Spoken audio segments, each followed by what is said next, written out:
De 10 milliards d'euros, parmi ces niches, le crédit d'impôt.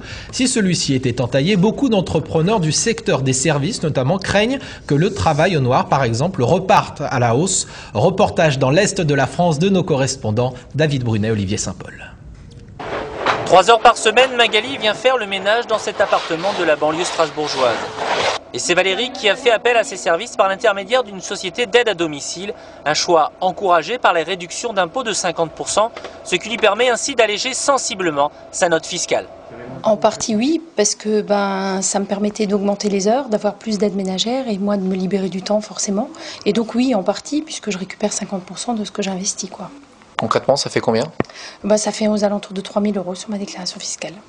Une économie non négligeable qui pourrait être remise en cause par le gouvernement, avec comme conséquence un coup de frein au développement d'un secteur jeune et en plein boom, comme la société de Laurent Lartaud à la tête d'un groupe de 900 personnes sur toute la France.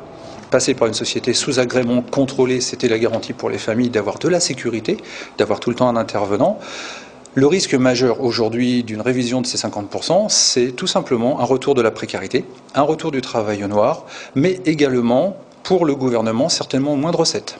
Moins de recettes pour l'État, mais aussi moins de pouvoir d'achat pour les familles, car avec l'inquiétude générée par ce débat sur la réduction d'impôts sur les services à la demande, un certain nombre de familles pourraient tout simplement revoir leurs besoins et priorités pour l'année scolaire 2010-2011.